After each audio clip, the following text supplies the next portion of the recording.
हाय, good morning. कैसे हैं आप लोग? आज हमारा यहाँ पे चौथा दिन था, सॉरी। 3 दिन का हमारा स्टे था इस होटल में, और 3 दिन हमारे पटाया में पूरे हो गए। तो अभी हम जो तैयारी कर रहे हैं वो कर रहे हैं फुकेट जाने की। इससे पहले कि हम फुकेट जाएं, आपको ना कुछ ज़रूरी बातें बता देना चाहता हूँ मैं। जैसे कि अगर आप थाईलैंड आते हो तो आपको आने के लिए क्या करना पड़ेगा, आपके पास में क्या क्या होना चाहिए, और क्या क्या फॉर्मेलिटीज़ हैं और कैसे आया जाता है। अभी तक आपने जो वीडियो देखी थी हमारी, वो थी कि यहाँ पे कैसे घूम रहे हैं, कहाँ घूम रहे हैं, क्या एक्टिविटीज़ कर रहे हैं। लेकिन अब सवाल ये होता है कि आपको यहाँ पे आना है तो आपके पास में क्या होना चाहिए और कैसे आएंगे और कितना खर्चा है, वो सारी बातें हम इस वीडियो में डिस्कस करेंगे। वीज़ा फॉर्मेलिटीज़ क्या है, सारी बातें। सबसे पहले तो आपके पास में क्या होना चाहिए? आपके पास में होना चाहिए पासपोर्ट, जिसकी वैलिडिटी 6 महीने होनी चाहिए। सपोज़ करो आपका जो है पासपोर्ट है वो 6 महीने से पहले अगर एक्सपायर हो रहा है तो आपको यहाँ पे एंट्री नहीं मिलेगी। 6 महीने की मिनिमम वैलिडिटी चाहिए ही चाहिए। और 2 ब्लैंक पे चाहिए। कई बार क्या होता है ना कि किसी के पास में पासपोर्ट होता है, उसमें वीज़ा के स्टैंप लगे हुए होते हैं और उसमें पेज खाली नहीं होते हैं। तो एक पासपोर्ट चाहिए आपका, जिसमें आपको 6 महीने की वैलिडिटी होनी चाहिए कम से कम, और 2 पेज ब्लैंक होने चाहिए जहाँ पे ये स्टैंप लगाते हैं एंट्री और एग्जिट की। उसके बाद में आपको चाहिए फ़्लाइट टिकट। फ़्लाइट टिकट फ़िलहाल अभी थोड़ी कॉस्टली पड़ रही हैं। कोविड के बाद से फ़्लाइट जो रेट है ना वो बहुत ज़्यादा महंगे हो गए हैं। अगर आप देखोगे तो मिनिमम फ़्लाइट जो 20,000 रुपये की आ रही है इस टाइम पे। 20 से 25, 26, 27 ऐसी फ़्लाइट आ रही हैं। कोविड से पहले की जो टिकट प्राइस थी वो थी 12-13 हज़ार रुपये में हमारा आना जाना होता था दिल्ली से बैंकॉक, बैंकॉक से दिल्ली 12-13 हज़ार का हो जाता था। अभी जो टिकट फ़्लाइट है वो है आपकी 20,000 से ऊपर। हमने जो अपनी फ़्लाइट करी हैं वो करी हैं 20,500 रुपये की लगभग, दिल्ली से बैंकॉक, बैंकॉक से दिल्ली। हमारी तो विस्तारा एयरलाइन है, तो थोड़ी सी ठीक है, चलता है यार, क्योंकि विस्तारा थोड़ी सी टॉप क्लास एयरलाइन आती है इंडिया में। और ये होगी फ़्लाइट आपकी। दूसरा आपको चाहिए है होटल। आप यहाँ पे जहाँ पर भी स्टे कर रहे हैं उसके लिए आपको होटल बुकिंग चाहिए। होटल यहाँ पे बहुत ज़्यादा कॉस्टली नहीं है। अगर आप करोगे, अपने कंपेयर करोगे इंडिया से, आपको 1500 से 2,000-2,500 रुपये में अच्छा होटल मिल जाएगा, इसमें आप 2 लोग स्टे कर सकते हो ईजिली। जो मेरा होटल है सनशाइन रेजिडेंस। इसका जो हमने पे किया है वो पर डे का है 2,500 रुपये के आसपास, इंक्लूडिंग ब्रेकफास्ट 2 लोगों के लिए। अब 2 लोग अगर आप रुक रहे हो किसी होटल में और 2,500 रुपये किराया है, उसमें भी आपको ब्रेकफास्ट बुफे मिल रहा है। यहाँ का ब्रेकफास्ट बहुत ही अच्छा है। मल्टीपल ऑप्शंस हैं, इंडियन, थाई, कॉन्टिनेंटल, सारे ऑप्शंस अवेलेबल हैं। आप ये मान के चलो, हमें जो आज हमने खाया है उसमें भिंडी मसाला था और दाल मखनी थी, चावल थे। ये तो इंडियन हो गया। बाकी थाई ऑप्शन भी बहुत सारे हैं, और आपके पास में कॉन्टिनेंटल ऑप्शन बहुत सारे हैं इस होटल में। 2,500 रुपये 2 लोगों का, इंक्लूडिंग ब्रेकफास्ट, यानी कि 1,250 रुपये पड़ा। अगर आप 2 लोग आते हो तो 1,250 रुपये पर पर्सन पड़ता है। उसमें आपको ब्रेकफास्ट मिल जाता है, और बहुत ही अच्छी क्वालिटी का होटल है। टॉप क्लास जो होटल्स होते हैं ना, वो होटल है ये। हो सकता है थोड़ा सस्ता। हम जब इससे पहले आए थे ना यहाँ पे, तो हमने भी इस होटल में रुके थे। उस टाइम हमने 35 रुपये करे थे 2 लोगों के, सेम क्लास सेम रूम के लिए। तो 1,250 पर पर्सन आपका पड़ जाएगा अगर आप 2 लोग आते हो शेयरिंग करने के बाद में। इसके बाद आपको चाहिए होता है वीज़ा। अब वीज़ा थोड़ा सा कॉम्प्लिकेटेड होता है लोगों के लिए, उनको समझ में नहीं आता कि वीज़ा कैसे लें, क्या अप्लाई करें। अच्छा, यहाँ पे ना 2 ऑप्शंस होते हैं वीज़ा के अगर आप आते हो तो। एक आपका होता है स्टिकर वीज़ा। स्टिकर वीज़ा में क्या होता है कि जो आपका पासपोर्ट है, पासपोर्ट के एक पेज पे वो एक स्टिकर वीज़ा लगा देंगे थाईलैंड का, जिससे आप एंट्री कर सकते हो। उसकी जो वैलिडिटी होती है वो होती है 3 महीने की, 90 डेज़ की वैलिडिटी होती है उसमें। यानी कि अगर आपने अप्लाई किया है जनवरी में, तो वो आपका मार्च एंड तक जो है आपका वो वैलिड रहेगा। आप उसके अंदर कभी भी ट्रैवल कर सकते हो थाईलैंड के अंदर। और उसमें जो मैक्सिमम स्टे होता है वो होता है 60 दिनों का, 60 डेज़। आपने एंट्री करी थाईलैंड में, तो आपको 60 दिन तक यहाँ पे रह सकते हो। 60 दिन के बाद में आप दोबारा अपने कंट्री जाना पड़ेगा आपको। 60 से 61 दिन नहीं होने चाहिए। कोशिश करना कि 59 डेज़ में ही चले जाना, जब इतना कोई यहाँ पे रहता नहीं है। बहुत ही कम लोग होते हैं जो 60 दिनों के लिए आते हैं। मोस्टली यहाँ पे 7-8 दिनों के लिए ही आते हैं लोग। ठीक। इसके लिए क्या करना पड़ता है, अभी कुछ इन्होंने आउटसोर्स कर रखा है। जैसे एक VFS ग्लोबल है। अगर आपको वीज़ा अप्लाई करना है तो आपको VFS ग्लोबल जाना पड़ेगा। वहाँ पे जाके आपको डॉक्यूमेंटेशन देने पड़ेंगे उनको। डॉक्यूमेंटेशन में क्या क्या चाहिए होता है? पहला तो आपको पासपोर्ट चाहिए होता है, ठीक है, जो मैंने बताया था सेम कंडीशन का। दूसरा, आपको होटल्स बुकिंग चाहिए हैं। अगर आप 7 दिनों के लिए आ रहे हो तो आपको 7 दिन की होटल बुकिंग दिखानी पड़ेगी। तीसरी चीज़ जो आपको चाहिए है वो है फ़्लाइट टिकट। आपको आने की और जाने की दोनों की फ़्लाइट टिकट दिखानी ही पड़ेंगी, वो मैंडेटरी है। चौथा आपको जो दिखाना पड़ेगा वो है आपका फ़ंड। आपको अपनी सेविंग अकाउंट की 6 महीने की बैंक स्टेटमेंट दिखानी पड़ेंगी, पिछले 6 महीने की। और वो दिखाने कैसे हैं, इसमें आपका जो मिनिमम बैलेंस होना चाहिए वो होना चाहिए $700। अब 56,000 रुपये आज के हिसाब से इंडियन करेंसी में हो गया, 56,000 रुपये आपको चाहिए हैं। अब रूल तो ये कहता है कि $700 पिछले 6 महीने से आपका मेंटेन होना चाहिए। लेकिन कई बार हमने बात भी करी थी लोगों से, तो वो बोला था कि हमने ठीक है, हमने डाले थे 4-5 दिन पहले, निकाले नहीं, उसी से हमने वीज़ा लगवा लिया। तो कई बार ही कर देते हैं। अगर फ्रेश पासपोर्ट है तो बड़ी प्रॉब्लम आती है, वो आपको चाहिए है। अगर आप पहले भी आ चुके हो थाईलैंड में और आपने जो फ़ंड है वो प्रॉपर मेंटेन नहीं किया है, तो वो 19-20 वो कर देते हैं। आपकी कोई दिक्कत नहीं आती उसमें। हाँ, क्या हो गया, फ्लाइट बुकिंग्स हो गई आपकी, होटल बुकिंग हो गई, फ़ंड हो गया आपका, पासपोर्ट हो गया, ये डॉक्यूमेंट चाहिए। अब आते हैं फ़ीस के ऊपर, इसकी फ़ीस कितनी है। इसकी जो प्रॉपर फ़ीस है, जो थाई एम्बेसी की फ़ीस होती है वो होती है 2500 इंडियन करेंसी में। 25 रुपये आपको कैश लेके जाने हैं वहाँ पे थाई एम्बेसी को देने के लिए। देने तो आपको उन्हीं को ही है, वीएफएस को, जहाँ पे आपने अप्लाई करना है, जो आउटसोर्सिंग कंपनी है वीएफएस ग्लोबल, उनको देने हैं। और लगभग शायद 300 रुपये करीब, 300 या 500 उनकी फीस होती है। तो आप मान के चलो मोटा मोटा 3000 रुपये में आपका वीज़ा मिल जाएगा, अगर आप अपनी प्रॉपर डॉक्यूमेंटेशन होते हैं ये वाले तो। अब बात करते हैं दूसरे नंबर वीज़ा की, जो हमने अप्लाई किया था।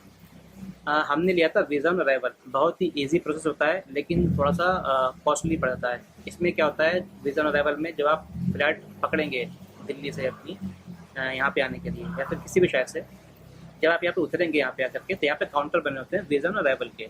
आपको जो एरो दिख जाएंगे उसको फॉलो करते करते आप वीज़ा ऑन अराइवल काउंटर पर जाइए। दो तरह के काउंटर होते हैं, एक होता है वीज़ा ऑन अराइवल काउंटर, एक होता है एक्सप्रेस लाइन, यानी कि वीआईपी लाइन। इसमें क्या होता है ना कि जो नॉर्मल जो फीस होती है वीज़ा ऑन अराइवल की इंडियंस के लिए, वो है 2000 रुपये, 2000 बात की, सॉरी 2000 बात। अच्छा, हम बात करते हैं ना बात की, तो जो करेंसी यहाँ की वो है थाई बात। और आज के टाइम पे जो थाई बात है वो इक्वल है ₹2.30 लगभग इंडियन करेंसी में। यानी कि जो अपने यहाँ के अगर आप 1000 लेते हो थाई बात, तो वहाँ पे आपको जाते हैं 2300 रुपये। और हाँ, वीज़ा ऑन अराइवल की जो आपकी फ़ीस है वो है 2000 थाई बात की।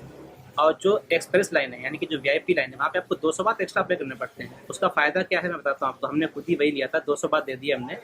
अब अच्छा, जो डॉक्यूमेंटेशन होते हैं ना वीज़ा ऑन अराइवल लेने के लिए, यहाँ पे जो चेक करते हैं वो, उसमें आपकी फ़्लाइट टिकट्स होनी चाहिए। पहला, रिटर्न फ़्लाइट टिकट इंडिया से थाईलैंड, थाईलैंड टू इंडिया वापसी की भी होनी चाहिए। इसकी जो वैलिडिटी होती है वो होती है मात्र 15 दिनों की। अब सुनने में ऐसा आ रहा है कि अक्टूबर 1 से जो है ना, ये जो उसकी वैलिडिटी 15 दिनों की होती है, सॉरी स्टे पीरियड जो होता है 15 दिनों का होता है, उसको बढ़ा के 30 दिन करने वाले हैं। तो ये अक्टूबर 1 से शायद हो जाएगा, होपफुली 99% होना ही है। अभी अनाउंसमेंट हो गई है, 1 अक्टूबर से वो 30 दिन हो जाएगा। यानी कि आप थाईलैंड में 30 दिन तक रह सकते हो वीज़ा ऑन अराइवल के थ्रू, अगर आप एंट्री करते हो तो। अभी हमने जो लिया था वो उसकी मैक्सिमम स्टे जो है वो पीरियड 15 दिनों का है। 15 दिनों का आपको स्टे मिल जाता है। और आपको होटल्स बुकिंग दिखानी पड़ती हैं। होटल्स बुकिंग अगर आप जाते हो वीज़ा ऑन अराइवल के काउंटर पे, नॉर्मल काउंटर पे, नॉट वीआईपी लाइन, तो वहाँ पे आपको प्रॉपर डॉक्यूमेंटेशन चेक करते हैं। अब हमने क्या किया था, हमने 200 बात एक्स्ट्रा दिए थे यहाँ पे वीज़ा के लिए, तो उन्होंने हमारा कुछ चेक ही नहीं किया, ना कुछ पूछा उन्होंने हमसे। खाली डॉक्यूमेंट्स वो देखे, फ्लाइट टिकट देखी, वापसी की, और उन्होंने वीज़ा इशू कर दिया। अब जो लेकिन जो प्रॉपर गाइडलाइंस है वो फॉलो करनी चाहिए वैसे तो। फ्लाइट टिकट्स, होटल्स बुकिंग, 7 दिनों का अगर आप आ रहे हो, 7 दिन की आपको होटल बुकिंग दिखानी पड़ेंगी। मैंने क्या किया था, मैंने सिर्फ 1 दिन की बुकिंग करी थी एडवांस में दिखाने के लिए, हमें कोई प्रॉब्लम नहीं आई। होटल बुकिंग हो गई आपकी। तीसरा जो मेन चीज़ है वो है आपके पास में पर पर्सन 10,000 थाई बात कैश होने चाहिए, और 2200 थाई बात आपके पास में वीज़ा के लिए होनी चाहिए। यानी कि अगर आप 2200 थाई बात वीज़ा के लिए फ़ीस पे कर देते हो, तो आपको 10,000 थाई बात होनी ही चाहिए। और ये आजकल प्रॉपर चेक कर रहे हैं। अब चूँकि हमने एक्सप्रेस लाइन में वीज़ा अप्लाई किया था 200 बात एक्स्ट्रा देकर के, तो हमसे कुछ भी नहीं चेक करा उन्होंने, खाली फ्लाइट टिकट दिखी थी। हाँ, तो प्रॉपर डॉक्यूमेंटेशन क्या हो गया आपकी। पहला तो आपका फ्लाइट टिकट रिटर्न की, होटल बुकिंग हो गई आपकी। होटल बुकिंग के अलावा आपके पास में फ़ंड होने चाहिए प्रॉपर, 10,000 थाई बात प्लस वीज़ा फ़ी, वो अलग से है। ये डॉक्यूमेंटेशन हो गए। हमने वीज़ा अप्लाई कर यहाँ पे आकर के काउंटर पे लिया, हार्डली 15 मिनट लगे। एक ये फ़ायदा भी है, एक तो डॉक्यूमेंटेशन चेक नहीं करा उन लोगों ने, और मुश्किल से मुश्किल 15 मिनट भी नहीं, शायद 10 मिनट के अंदर हमें वीज़ा मिल गया। अगर आप नॉर्मल लाइन में जाते हो ना, तो वहाँ पे आपको बहुत ही ज़्यादा लंबी लाइन लगानी पड़ती है। कई बार 1 घंटे 2-2 घंटे लग जाते हैं आपके पास में वीज़ा लेने के लिए, वीज़ा अराइवल के काउंटर से। तो ठीक है यार, 200 बात दे करके टाइम भी बच जाएगा आपका, और इतना वो चेक भी नहीं करते हैं डॉक्यूमेंटेशन वगैरह। आपको ठीक है, फ्लाइट टिकट दिखाओ वापसी की, और आपको वीज़ा मिल जाएगा, और आप जाओ अपने आराम से एयरपोर्ट से बाहर। ठीक। अब बात करते हैं कि अगर आपको आना है, सपोज़ करो आपको पटाया आना है, ठीक। पटाया आने के लिए वहाँ पे मल्टीपल ऑप्शंस होते हैं, आप टैक्सी भी कर सकते हो, आप वहाँ से बस भी कर सकते हो। टैक्सी का जो फेयर है इस टाइम पे लगभग 1500 बात है बैंकॉक से पटाया का। बेटर अगर आप 1-2 लोग आ रहे हैं तो आप बस पकड़ लो, वहाँ से एयरपोर्ट से ही बस मिल जाएगी आपको। उसका जो किराया है वो है 143 बात, नो बस 143 बाद में आपको बस जो है पटाया ला करके छोड़ देगी पटाया बस स्टैंड पे। वहाँ से आप टुक टुक कर लो, रिक्शा कर लो, या फिर रिक्शा कर रहा हूँ, टुक टुक कर लो, या फिर आप मोटर बाइक कर लो। वहाँ से 70-80 बात में बेसिकली वो आपको छोड़ देंगे आपके होटल तक। बस ये खर्चा है आपका टैक्सी। यहाँ पे जो खाना वगैरह है इतना महंगा भी नहीं है, इतना सस्ता भी नहीं है, एवरेज एवरेज है। यहाँ पे आपको चीपर ऑप्शन भी मिल जाएंगे, महंगे ऑप्शन भी मिल जाएंगे। अगर आप इंडियन खाना खाते हो तो मैं क्या करता हूँ, यहाँ पे जो स्टोर्स होते हैं, जो सुपर मार्केट होती हैं, 7-11, फैमिली मार्ट, दो यहाँ पे आपको हर जगह मिल जाएंगी। आप ये मान के चलो हर 100 मीटर पे आपको एक स्टोर मिल ही जाएगा, जहाँ पे आपको पानी, जो लोग ड्रिंक करते हैं उनके लिए ड्रिंक का सारा सामान वहाँ पे मिल जाएगा, स्नैक्स मिल जाएंगे, खाने के लिए बॉक्स आते हैं। बॉक्स में आपको चिकन राइस, फिश राइस, या फिर बर्गर, बहुत सारे ऑप्शन हैं। सस्ता खाना खाना है तो वहाँ से खा लो। मैं क्या करता हूँ तो वहीं से ले लेता हूँ थोड़ा सा। 50-60 बात में आपको एक टाइम का खाना इजीली मिल जाएगा। अगर आप इंडियन खाना ही खाना चाहते हो, वही पसंद करते हो, वही आपकी प्रेफरेंस है, तो उसमें क्या है ना, आपको एक टाइम का खाना 200 बात में इजीली मिल जाएगा। वैसे तो यहाँ पे बहुत सारे ऑप्शंस हैं। कुछ जगह मैंने देखा हुआ था कि 99 बात का बोर्ड लगा हुआ था, 99 बात में आपको राजमा चावल, कढ़ी चावल, दाल चावल ये सारे मिल जाते हैं। 150 बात की थाली है, इसमें आपको 2 रोटी, चावल, सब्जी, दाल ये मिल जाएगा। मतलब खाना ठीक ठाक है, इतना कॉस्टली नहीं है, एवरेज आप जो है खाना खा सकते हैं यहाँ पे। तो अगर आप पर डे का 1000 बात भी कैरी कर रहे हो खर्चा करने के लिए तो इनफ है, इतना ज़्यादा खर्चा नहीं है। आप 7 दिन के लिए आ रहे हो, देखो अगर आप वीज़ा अवेलेबल ले रहे हो ना तो आपको 10,000 बात दिखानी पड़ेंगे, लेकिन वो बच जाएंगे आपको उसमें। अगर आप 7 दिन के लिए आ रहे हो तो मोस्टली आपका 1000 में इजीली हो जाएगा। अच्छा, रुकने के लिए एक सस्ता ऑप्शन और बताता हूँ मैं आपको। अगर आप अकेले आ रहे हो ना तो आपको हॉस्टल मिल जाएंगे। हॉस्टल में मैं एक बार रुका था एक्सपीरियंस करने के लिए, तो मैं जो रुका था मैं 200 रुपये में रुका था 24 घंटे के लिए। उसमें क्या होता है ना, आपको रूम मिल जाएगा, आप उसमें बंक बेड पड़े होते हैं, उसमें 7-8 जो है ना लोग एक टाइम पे स्टे करते हैं। उसका अपना अलग मज़ा होता है, अपना अलग एक्सपीरियंस होता है। उसमें क्या ना कि एक ही रूम में मल्टीपल कंट्रीज से लोग आ रहे हैं, कोई यूएस से है, कोई कनाडा से है, कोई आपका यूरोपियन कंट्रीज से है, कोई इंडिया से है, कोई चाइना से है। ये सारे जो है ना एक ही रूम में रुकते हैं, तो ठीक है, एक दूसरे से बातचीत भी होती है, अच्छा लगता है और सस्ता भी है। आपको 200-300 रुपये इंडियन रुपये में, 200-300 रुपये में बढ़िया हॉस्टल मिल जाएगा यहाँ पे। अगर आप पसंद करते हो, देखो होटल भी सस्ते हैं, होटल भी नो डाउट, लेकिन ठीक है अगर आपकी प्रायोरिटी हॉस्टल नहीं है, होटल में रुकना चाहते हो, प्राइवेसी चाहिए आपको, तो आप होटल बुक कर लो, वरना हॉस्टल का भी ऑप्शन होता है। ठीक है, अब सारी बातें कवर कर दी हैं हम इस वीडियो में। कुछ और जानकारी चाहिए अगर आपको तो कमेंट सेक्शन में जाकर कमेंट कर दीजिए, आपको वहाँ से रिप्लाई आ जाएगा, आपको सारी जानकारी मिल जाएगी। होप आपको ये वीडियो पसंद आया होगा। सब्सक्राइब कर दीजिए चैनल को, सपोर्ट कर दीजिए। Thank you so much, good bye.